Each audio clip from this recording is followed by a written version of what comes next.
Is Ethereum a token or is it a security? How the United States Securities and Exchange Commission defines it could change the face of crypto forever. In this episode, we'll dig into the discussion, examining the pros and cons of how such a decision could impact the token world.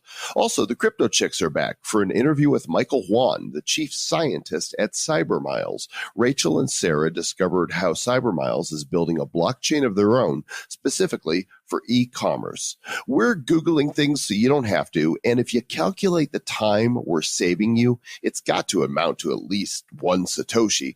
So count your savings and hodl like hell, because it's episode number 123 of the Bad Crypto Podcast. 5, 4, 3, 2, 1, 0, ignition. Who's bad?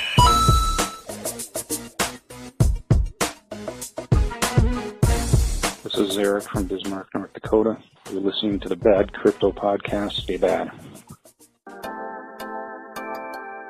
Okay, the Bad Crypto Podcast. Woo, yeah, we get it hype. Talking Bitcoin with Joel, Comm, and Travis Wright. Yeah, digital money and blockchain. Keep you informed and entertained. Make you think, make you laugh.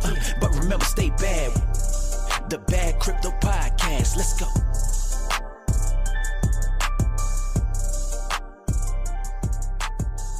And welcome to the Bad Crypto Podcast. Remember to please keep your hands and feet in the vehicle at all times, because you're going to need those to count your crypto.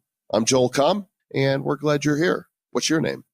We are still, you know what? I'm still named Travis, right? We're creating content and you're listening to it. You know what's really, people write us and they're like, we wish you were, we've heard from several people that are like, why can't you be every day?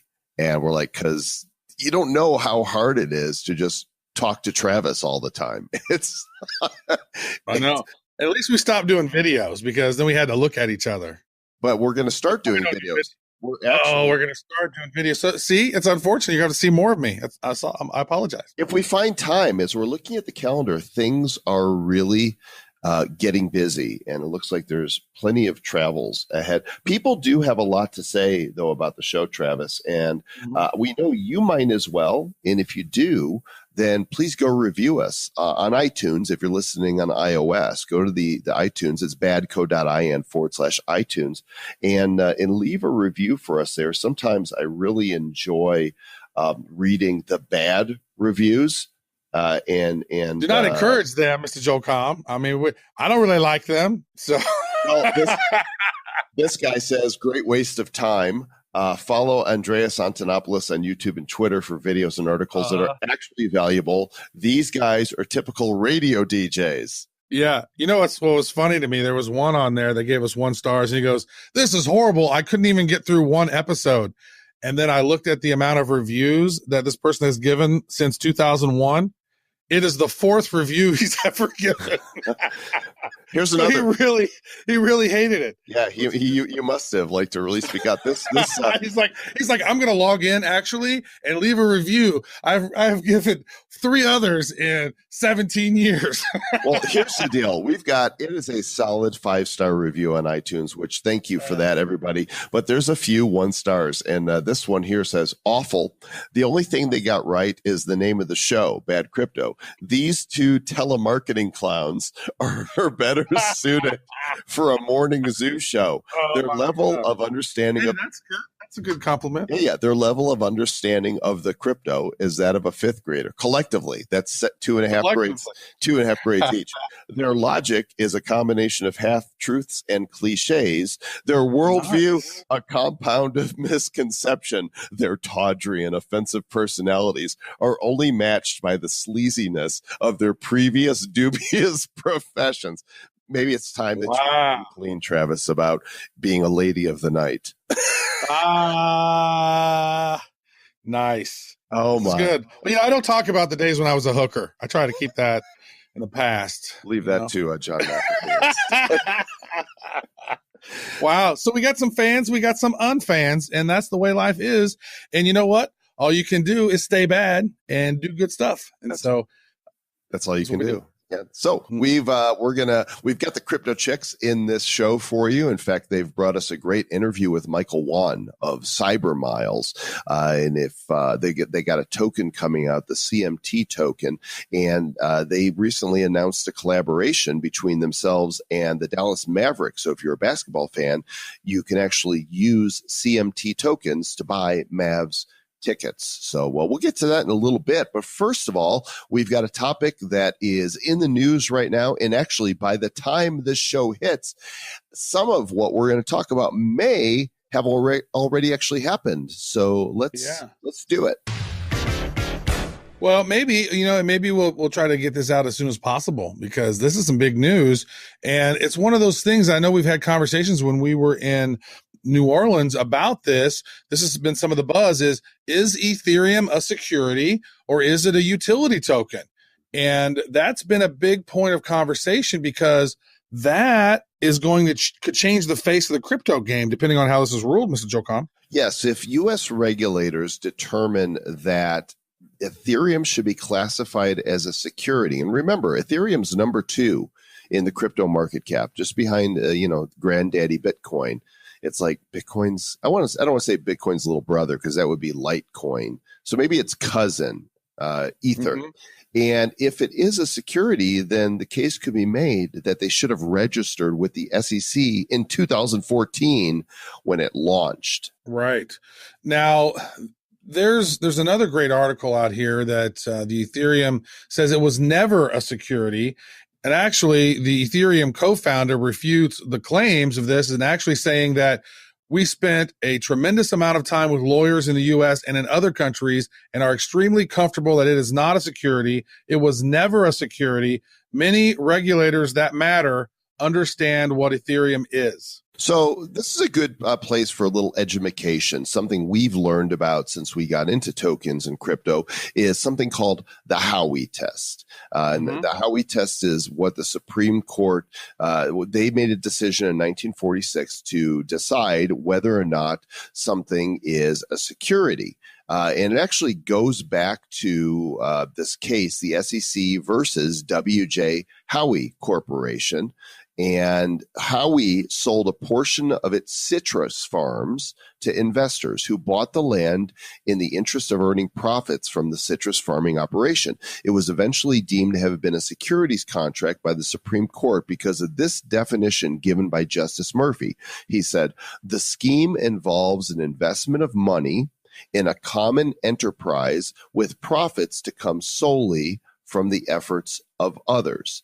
And so this test is what has been used to determine the value of a transaction between two parties and if something is a security. Yeah, you know what?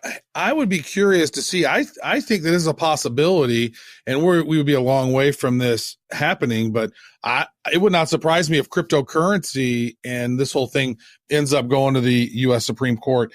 It really depends on what the SEC and CFTC sort of, figure out with this. But I don't think they're necessarily working together. It seems to me like the SEC is the one that's going to say, here's what we think it is.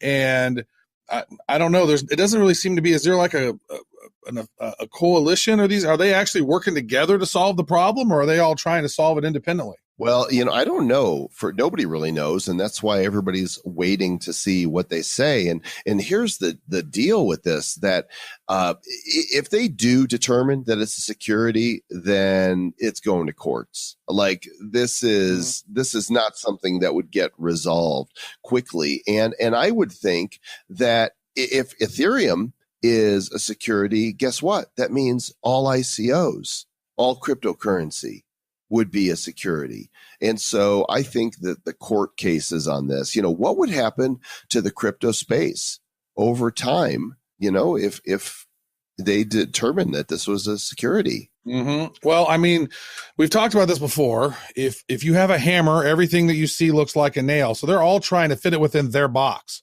When in reality, what they should be looking at and saying, in the future, stocks and these cryptocurrencies are most likely going to merge in some way. Right? I could see a joint, or the stocks are going to go away because the millennials, They don't really like the stock market. They don't trust it. They saw what happened in 2008. They don't buy into these big bubbles, or at least the majority of them don't. A lot of I've seen some statistics where it's like not a lot of millennials are investing in the stock market and stuff. There's not a great percentage of them. And then, Generation Z behind them and then Gen A behind them. Crypto is interesting to them, right? And Giancarlo, the CFTC chairman, he said his family really thinks crypto is interesting. They pay attention to it. They like watching it. And more people are going to get it. The Congress, in most cases, to me, in a lot of these different technical things, they don't fully understand them. A lot of them folks would still use AOL. I mean, if you watch the Facebook mess, whenever they were interviewing Zuckerberg, you're like, are you serious? Like, wow, these are the questions you're asking? Mm-hmm. And Mr. Joel Comm, I don't know if you've seen this or not. Have you seen the bad lip reading of the Zuckerberg thing? I have not watched it. Is it hysterical? Oh, my God. It is hilarious. That guy who does those lip reading videos crack me up. But this one might have been one of its better one that he's done. Okay, I'm going to I see it here. I'm copying the link and we'll drop this in the show notes, because if Mr. Travis Wright says it's hysterical, being a student of the comedies, I trust his judgment. So you guys can check that out here as well. I particularly likes it when he's blowing bubbles in his water. That was pretty funny. Okay, well, we'll just embed that into, it's a YouTube video, so we'll embed that for you. But here's the deal: there are penalties and fines around breaking these policies set out by the SEC, and it could mean that a lot of people that have failed to comply with securities laws can have fines, penalties, civil litigation, and we're talking, exchanges, any company that was selling tokens of any kind based on Ethereum. This would be such a cluster that I think we're talking court for years. Like, this is not something that would resolve any time in the next few years, in my humble opinion. I'm not a legal advisor, though. Yeah, I'm not a prognosticator either, but I look at this from different angles. It's like there's a really burgeoning community of really innovative things growing on top of these blockchain platforms. And I don't know how anybody can come in and place these blanket regulations on something that can totally stifle an industry. Now, let's look at New York and what happened with the BIT license, right? What did that do to New York and crypto? They all left. There's no big crypto companies in New York City. Not a lot of them. There might be a couple. Maybe there's some ones doing ICOs, but the whole Bitcoin license, that changed the game in New York. And I do think if this becomes if the SEC rules that Ethereum is a security, everybody who holds a security that's not a accredited investor retroactively, they're going to go back and create a wake of crazy. I think they let Pandora's box out. The lid was open and it was too long. You can't contain this thing now, crypto, because what'll happen is money will pour into private cryptos, right? Because then you're going to like, oh, well, then everything's this. Then we're putting our money in Monero and Zcash and all those other ones. In fact, I was doing some Googling, so you don't have to, Travis. And there's a story on CoinDesk so nice from February of 2018. New York lawmakers open to revisiting the BIT license because they all recognize that this thing is not working. Once again, regulation proves that regulation is often not needed. Let's let the free market and let's let innovative and entrepreneurial people solve the problems of how we do business and get government out of it. Come on, hands off. Yeah. You know what? At the right Congress, we have the list of Congress folks that are in the two main Senate and House finance committees. Those are the ones that are going to be thinking about this. Most of them don't really know how it all works. They don't really understand how Facebook works. A lot of them don't really fully understand what's going on with Europe and the GDPR and the data collection privacy issues that's going on in the EU. And it's too early for them they cannot make a blanket assessment at this time that Ethereum is a security, because that will create, I think, the price of Ethereum tanks, the market's tank. That could be that story we were talking about a couple of days ago where those guys said the crypto market could tank 90%. who knows? I mean, the emotions that run wild in crypto are somewhat predictable, but I mean, it's a whole new game. So not always does the technical analysis hold up in the crypto gone wild. Well, let's speculate here about what could happen if they do indeed say that it is a security. In my estimation, I would believe that the markets would take a pretty serious hit. Both Ethereum and any Ethereum-based token and anything, with the word token. And I think that we would see some panic selling because people are like, oh, this guy is falling. We got to get out. And then regulation would come into place. And I think, things would legitimate coins would take off again. If they say it's not a security, holy cow, I think that what we've seen as hints for a bull run could really manifest in craziness. Right. Yeah. It's either so we're at this moment of time that could either we could see a massive bull run or a massive bear run. I mean, literally, it seems to me like it really seems like the SEC chairman, what's his name, Jay Clayton, it seems like he has a hard on against these cryptocurrencies. He says, I've not seen one of them that's not a security. That's his stance. He's been very vocal about that. So to me, I mean, I don't know if it's only the SEC making the decision. I say they think it's a security. If it's a consortium, or like what I think they should create, as we mentioned in the last episode, the cryptocurrency commission, you know what I mean, or whatever. Well, we'll find out soon enough if we haven't already. One final piece from Cointelegraph. Warren Buffett said something this week that makes me think that senility is perhaps setting in, and that was, he said, Bitcoin is probably rat poison squared. Yep. And then I don't know if you guys know who Charlie Munger is, but Charlie Munger, I have held high esteem for Charlie Munger. If you've ever had the opportunity to read Charlie Munger's Almanac, that book right there is completely epic when he shows about how they thought about, looked at investments and stuff. And he also echoed, Buffett's criticism of crypto. He says this: someone else is trading turds and you decide I can't be left out. So apparently, guys, we're trading turds here in the crypto world, and it's totally asinine to be selling and participating and investing in Bitcoin. Here's one more quote, and then we'll get to our feature interview. Economist Nouriel Roubini, he's known as Dr. Doom, and he predicted the 2008 financial crisis. He said, all this talk of decentralization is just bullshit. You're just making stuff up.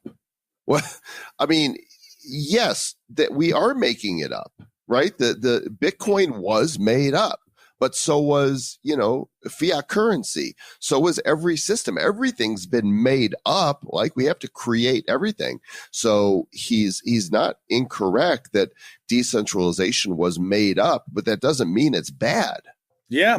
You know what? Opinions are like butts. And you've heard that quote before. Everybody has an opinion and everybody poops. And apparently, according to some of these people, they think that, investing in crypto is like trading turds. So, you know what? One side's going to be right. The other one's going to be wrong. Hopefully, we're on the right side of history. I'm betting we are, but who knows? You never know. This is a crazy world. People who got control like to keep control. And just as we had been ready to produce this show, in fact, Aaron the Tech was actually rendering this episode when we discovered that perhaps the news about the SEC meeting on May 7th was hashtag fake news. Well, you know how rumors get started and different conversations and, so basically, apparently in the Wall Street Journal on the 1st of May, they published an article, the world's second most valuable cryptocurrency under regulatory scrutiny. And at the bottom of the post, it said a working group of regulators, including senior SEC and CFTC officials, are scheduled to discuss the matter on May 7th, one of the people said. One of the people said. One of the people, whoever those guys are. So apparently that created all these articles on CoinDesk and Cointelegraph, and everybody's talking about how potentially Ethereum is a security, which potentially it is, but the SEC is not ruling on that right now. They're having basically just a working meeting to discuss that. That's why right now it's so important to write your congressman, because they're shaping their opinions right now. That's right. And what episode was it that you provided that list? We can provide it again on this one. I think it was episode 123 that we badco.in/123. At the bottom of that, we have the Congress notes, and might as well just have the notes on every single episode until this is resolved. So if somebody wants to know, just look at our show notes. We'll have them in there. Yeah, and apparently people are calling the SEC, and there's a number of tweets in this article from BitcoinExchangeGuide.com, and they're calling the SEC, and they're saying, what's about the Ethereum thing? One person at the SEC office called it a hoax. They had no idea what this was. So there is no hearing. Well, I mean, there's probably discussion, and that's fine. But, first of all, don't believe what you read. Understand that there is manipulation in the market. And, now it's clear that people believe the reason the Bitcoin market fell off about 600 points was because of Warren Buffett, saying what he had to say. Mm-hmm. And so, screw those guys. Blockchain's here to stay, baby. Crypto's here to stay. And anybody who believes otherwise, come into eat a bag of bad coin. Yeah. So a friend of the show, Jameson Lopp, he tweeted out, he said, whether or not Ethereum is classified as a security by a government agency is not what really matters. What matters is whether or not it matters that a government agency can make such a declaration. Oh, snap. Lopp, dropping a Lopp bomb right there on the government. Dang. Yeah. So when you're in a decentralized space like Bitcoin, and really the Ethereum Foundation, I believe, owns 1% of the Ethereum or something, right? So it's not like a stock where the CEO owns a certain amount. It's a lot of these are distributed. Now, I have to say that some of these most likely are securities. A lot of these, some of these ICOs that we've seen, I wouldn't say a lot, but I would say a portion of them seem to be on the security side. And some regulation needs to take place, but it can't be a blanket all over the whole industry. And our friend Charles Bell, who runs Syncrasy Tech, he came on the show at the Blockhouse, and he has a really great analogy about crypto and ICOs. And it goes, like this: say you own a laundromat, and maybe right now you have a washer and you have a dryer, and this is your laundromat. And what you're doing is you're selling tokens for your laundromat, for future revenue of the laundromat. And they're going to take that revenue now. You're going to buy tokens now at maybe 1/10 the price of what you would have to pay later on. And what they're going to do is they're going to take that and they're going to buy, 10 more washer and dryers. So now those tokens, and you can go out there and sell those tokens to other people, and they can use them on the washer and dryer, right? So basically, when you're doing an ICO, this token can be a utility that becomes, maybe a year or two of revenue up front, and you're able to take that revenue now, use it to spend on growing your business, and then, those tokens can be sold in the free market. So I've loved that analogy, and it seems to me that each one has its own kind of use case, and not one size fits all. So I'm glad they're not ruling on it right now. I'm glad this gives us time to think about the space. I'm glad it gives you guys and us time to write our congressmen and write the folks that are in those finance committees and at the CFTC and the SEC, and give them our opinions. Now's the time that they're shaping their opinion, and we can help facilitate that and actually utilize our republic in the way that it's useful, right? We can actually speak our minds still in America. In fact, this just in, Mr. Travis Wright, our bad crypto correspondent, Igor Strabenskiniskinov, is there in the office of the Securities Exchange Commission. And we're going to cut to him right now because he's going to be asking them about this. Yes, this is Igor Gitsinshitavich, or whatever you'll say. I am going into currently to the SEC CFTC meeting and going to find out for all of us in Russia and America for what is an issue with Ethereum. Hello, sir. Welcome to the Securities and Exchange Commission. How can I help you today? Yes, my name is Igor Gitsinshevich, and I am very curious about this SEC CFTC meeting with the Ethereum security conversation. Mr. Gets the shits a lot, so I don't know what you're talking about. Well, yes, I read on internet, New York Times, it said you were having on May 7th meeting about SEC, CFTC talk about Ethereum, and its security or utility, no? Let me check the schedule here.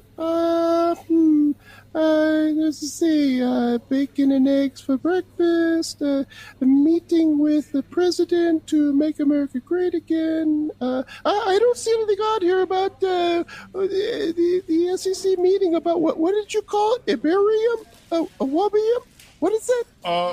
Ethereum, for like cryptocurrency.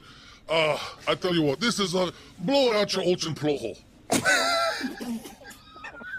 Well, there you have it. Igor on the scene at the Securities Exchange Commission, and it appears that it is fake news, it is FUD, and we now return you back to our originally recorded podcast. Alrighty, well, speaking of control, let's hand it over to Rachel Wolfson and Sarah Austin, the Crypto Chicks. They had an opportunity to sit down and have a convo with Michael Juan, and I think you're going to dig it. So, ladies, take it away.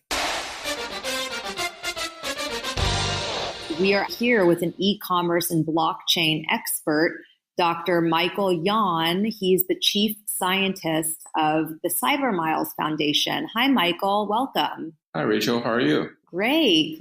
How are you doing today? I'm doing great. Yeah. And also Sarah's in the house. Yep, Sarah's in the house also. Hi, Michael. Hi, Sarah. Great, Michael. So thank you for joining us today.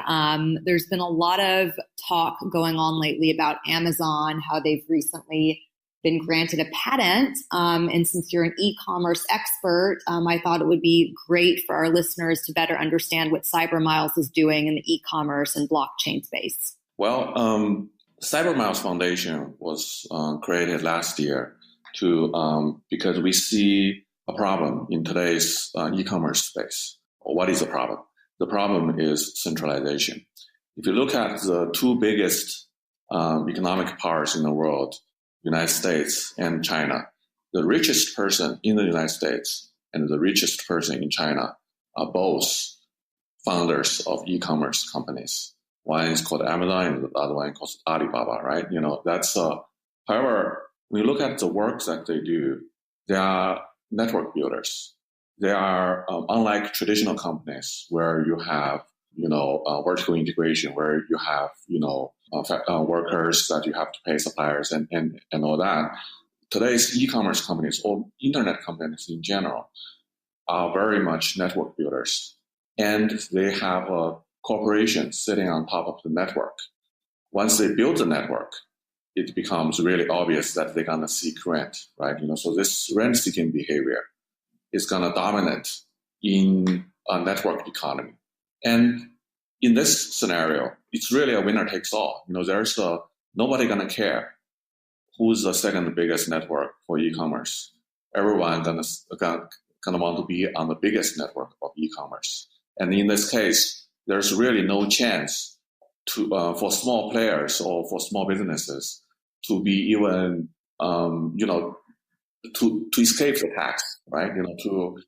To say that I don't want to be on the network that Amazon has built or Alibaba has built, that I want to be on my own. That would increasingly not be the option. As someone who has done, e-commerce companies both in China and in the United States, that we see this as an unhealthy development of the ecosystem. And we have really thought that the network should be built by the network participants. It should benefit the people who build the network, not arbitrary corporations that has just happened to invest a lot of money and be able to build a monopoly of this network. So that's what CyberMiles mission is, to decentralize e-commerce. We want to build a new kind of network that where buyers and sellers can have a more fair share of the profits that have been generated by the network. They can, for instance, the sellers on this network can collaborate, right? They can share customer data. They can create single sign-on for customers. They can share their supply chains. They can monetize or the loans and other financial assets on their supply chain, just like Amazon and Alibaba would be able to do today using their scale. And the buyers on this network would also be able to have more choices in terms of merchandise, more choices in terms of sellers, and in the end have cheaper prices, because we would not create the richest person in China and the richest person in the United States to support this network. All the profits from this network and all the equity that's built from this network would go to the participants. And that could only happen if we have a super efficient way of organizing buyers and sellers into a network, which namely, in our case, we choose a technology called the smart contract on blockchains, right? This has been attempted many times by other people in the past using nonprofit organizations or using other human-based legal structures, which we don't think necessarily works because it's too complex and too difficult to resolve, too costly to resolve any disputes through the legal means. But if we can do it in a truly machine-to-machine fashion and have automated smart contract to govern the relationship between humans and business entities, we think there is a really good chance that we will be able to build an entirely new type of network that is actually native to the network age, not a network that is built by a company who should not have been there. That's I'd say that's a long-winded version of the mission statement for CyberMiles. Well, yeah, and if you look at Amazon's crypto patent that they filed for, you see this very centralized, massive institution trying to become decentralized. I mean, is that even possible? What are your thoughts? This has been really interesting because, whenever you do something in e-commerce, people would say, oh, don't bother even trying, because if you go big, if you become big, then Amazon going to buy you. Amazon would choke you, or do something like that. The same thing they say in China, just don't try. If you try something, then Alibaba would kill you, right? But I think the thing about blockchain and the new type of network is so fundamentally different than what's in the past. It's to fully realize this vision, to fully realize this decentralized vision, you would have to remove this company in the middle at all. That's this company would not exist at all. So this is not something Amazon can do. So Amazon has been really in the patent space. Amazon has been really innovative, but also very controversial. I used to work in the open source community. That we built free software and open source software, and I remember the big battle against Amazon when they had the one-click patent. Right? It's a software patent that patents something really obvious. That's and really it's the intended the intended goal is to choke off competitors. It's not the intended goal of the patent system, which is to protect innovators, right? That's when we see crypto patents, it strongly reminded me. That's the things that they have done in the past. That's like the one-click patent. That said, I also think this is because the rule of the game in the crypto world is not companies and equity and those traditional measures of monetary success. The measure of success in the crypto world is really how big the community you can build, and whether you can build an efficient and a network with the right rules. If you just look at the crypto network that has grown big, if you look at the Bitcoin network and the Ethereum network, they've grown to $100 billion enterprises without a single valuable company in the ecosystem. That, I think, represented a fundamental change in maybe the entire capitalist history. Is that the money creation is outside of the equity market. It's the people who create the market, the people who created the value and who benefit from the value holds no shares, are not investors in those networks. They're users of these networks. So that's, to me, this is not just something a big company can disrupt. This is a whole paradigm shift. It's a whole different way of thinking. Wow. It's happening. Right, Michael, that's a very powerful point that you bring up. How exactly is CyberMiles disrupting the e-commerce space when it comes to community and all of that? Right. So our goal is really to build a new type of network, right? It's we want people, buyers and sellers, merchants and suppliers, people who provide loans and the finances to companies and all those players, the people in the entire e-commerce value chain would be able to have an infrastructure that they can use to build their contracts. So in place of the legal contracts, they have smart contracts that are enforced by the blockchain. And that is the value that we provide. So, when we say e-commerce, network, a lot of people are saying, oh, you guys are going to build a marketplace like Amazon do, or you're going to build a marketplace that's going to accept Bitcoin, like OpenBazaar. That is entirely not what we want to do, actually. We want to build a new kind of internet that allows e-commerce players to collaborate with each other through smart contracts, not using legal contracts, but through smart contracts.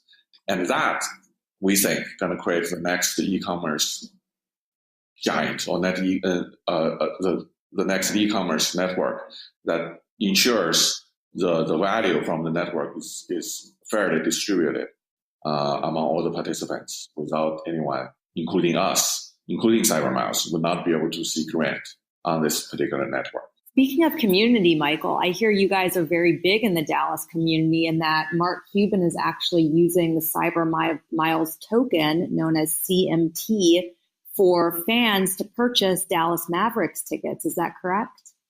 Yeah, that's correct. That's our early effort to do community building, right? Like I said, the vision for CyberMiles, like I just laid out, is going to bring big changes to society, and it's not going to happen, I think, certainly not within months, not within even within years.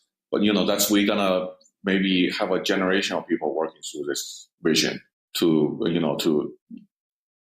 truly disrupt what has happened. What's the status quo, right? Because this is the economic system we have. However, we start from baby steps, right? We start from visionary players in the space, like Mr. Cuban, right? That's so we are trying to make cryptocurrencies more accepted in the society and in e-commerce in general, right? That's I know people have used Bitcoin to buy and sell stuff. That's our partnership with Dallas Mavericks is one of the examples that we are trying to bring more awareness and more utility to the tokens that are being issued on our blockchain. So this is one of our first, I would say, consumer level use case. That's our token CMT has. But in the future, of course, there will be a lot more, and I would be even more excited with the use case that are actually not visible to the consumers, right? The business to business contracts. That's use CMT to execute and ensure security of those contracts. I think those are also super interesting and super important for the community we're trying to build. Yeah, and it sounds like also a key differentiator between what you guys offer and what others are not offering, like you had mentioned, OpenBazaar, for example. So it's exciting to watch and see what you guys cook up next in terms of your next big partnership. So thank you so much for coming on the Bad Crypto podcast with Rachel and I.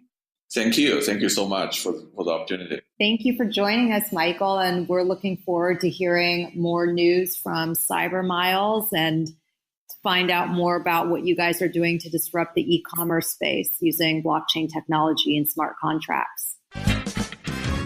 Very cool. Crypto Chicks chatting with Michael Yuan of Cyber Miles, and pretty interesting. Dallas Mavs and the NBA basketball team talking about how tickets can be used. That seems maybe some, future e-commerce stuff going on there, plus blockchain. Mr. Joel Comm?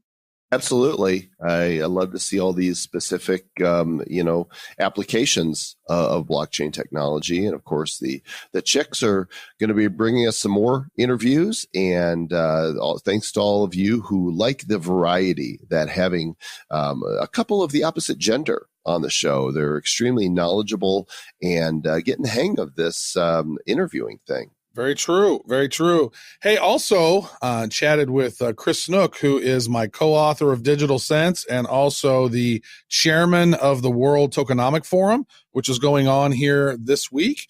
And I asked him if he had a quote about what's going on with, Ethereum as a security. And he said this: whether this upcoming SEC ruling provides a boost to prices or yet another blow to the crypto asset class, it will establish much needed clarity for all stakeholders as to where boundaries and precedent moving forward will lie in the U.S. and other countries will follow suit. The conversation at the World Tokenomic Forum, May 8th through the 10th, and the attendance of several offshore regulators and dignitaries will prove to be a timely one for the entrepreneurs, enterprise leaders, and capital providers in our membership. From the chairman of the World Tokenomic Forum. Yes, and when you hear from us next, it will be from the World Tokenomic Forum, where we will be interview. There's gonna be so many people there that we're gonna want to interview, some real leaders in the crypto space, and we're also going to get some beach time. Don't forget, Travis, to bring your SPF 50 because I know you have fair skin and tan, don't burn, and we're looking forward to it. So yeah, there's that. Yeah, that is true. I do tan, but I need to be smart about it because I tell you what, when I did that blockchain cruise in Asia and we had that day in Thailand in the middle of the winter, like when it is mid to late January and you've not seen the sun in a couple months, and then all of a sudden you're at a full-on beach with I did not have nearly enough. Actually, I had zero SPF on my face, and I got burnt. I looked like a lobster. It was literally, I was Mr. Crab. Krabby Patty.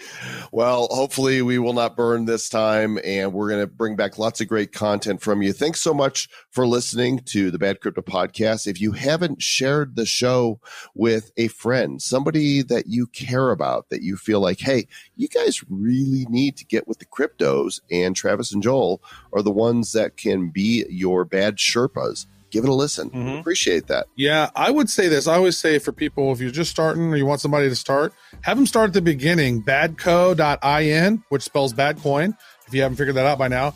Badco.in /001 002 003 and 006. If you listen to those right there, you get a really good feel on what's going on as we were beginning our journey and as we've grown and we've learned a lot throughout the show, but it just puts that nice foundation in what's blockchain, what's Bitcoin, what are cryptocurrencies, why are they valuable, and what are the future of them.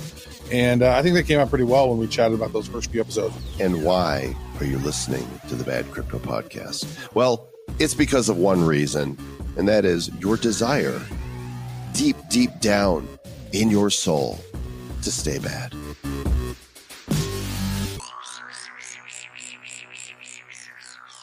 Who's bad? The Bad Crypto Podcast is a production of Bad Crypto LLC. The content of the show, the videos, and the website is provided for educational, informational, and entertainment purposes only. It's not intended to be and does not constitute financial, investment, or trading advice of any kind. You shouldn't make any decisions as to finances, investing, trading, or anything else based on this information without undertaking independent due diligence and consultation with a professional financial advisor. Please understand that the trading of Bitcoins and alternative cryptocurrencies have potential risks involved. Anyone wishing to invest in any of the currencies or tokens mentioned on this podcast should first seek their own independent professional financial advisor.